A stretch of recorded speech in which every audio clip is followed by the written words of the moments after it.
Տարիներ առաջ մենք վճարվի կայունատեղիների հետ կապված փոփոխություն իրականացրեցինք,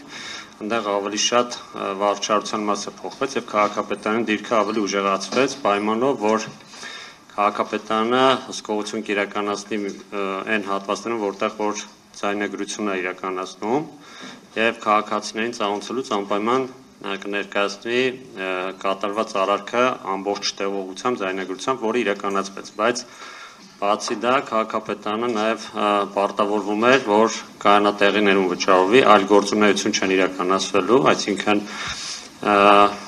այնտեղ մեքենաների վարձույթ կամ չգիտեմ ինչ-որ բիզնես գործունեություն ոչ մի բան չի իրականացվելու, այլ դա օգտագործվելու է միայն կայանատեղիների հետ կապված,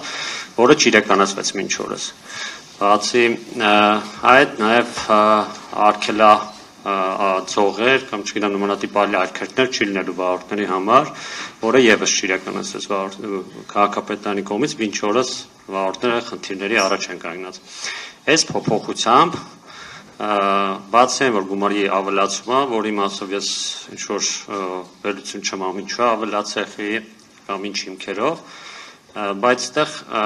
այդ հատվածում ապրող բնակիչների խնդիր կա, որ իրենց համանդրական իրավունքն է ոտնահարում, այսինքն այդ հատվածում ապրող բնակիչները հնարավորություն չեն ունենալու մատչելի ձևով կանոնել այդ հատվածում։ Այսինքն քաղաքապետարանի կողմից նման որոշում կայացնելուց առնվազն պետք է հաշվի առնվել տվյալ հատվածում բնակվող բնակիչների իրավունքները։ Ում հասկանամ դուք այդ քննարկումները անելուց դա հաշվի առել եք, քննարկել եք, ո՞նց եք պատկերացնում այդ հատվածում բնակվող բնակիչների կայունման հարցը ո՞նց ենք լուծելու։ Խոսքս չի վերաբերվում իրենց բակերում կայունման մասին, այդ իրենց շենքերի կողքերում գտնվող վճարվի կայանատեղիներին է վերաբերվում։ Շնորհակալություն։ Շնորհակալություն, պարոն Քեյան։ Ուրեմն ես ձեզ հետ մասամբ եմ համաձայն առաջի պնդման մասով, որ այդ բացարձակապես ոչինչ չարվեց կոնկրետ այդ մասնավոր կոնկրետ անձանց կողմից, հա, որ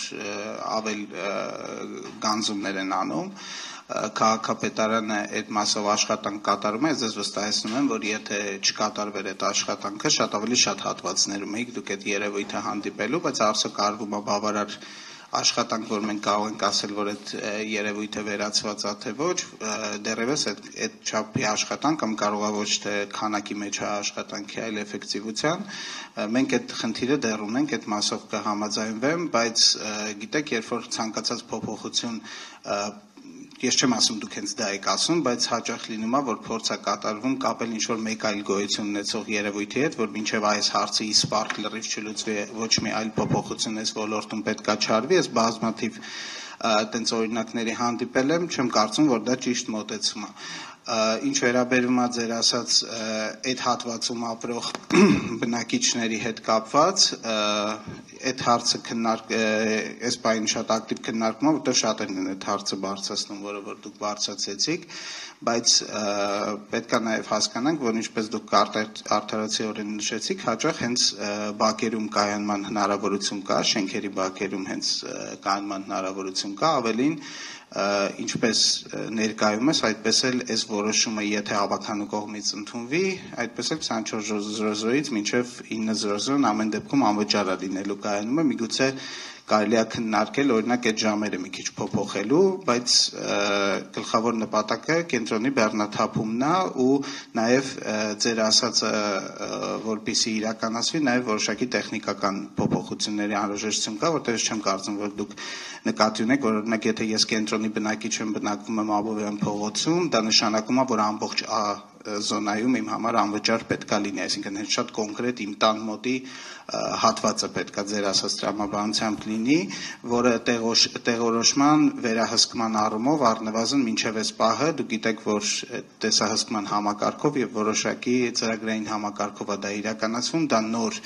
առաջադրանք է, որը պետք է հասկանանք արդյոք հնարավոր է իրականացնել թե ոչ, բայց այդ մասով քննարկումներ այո կան։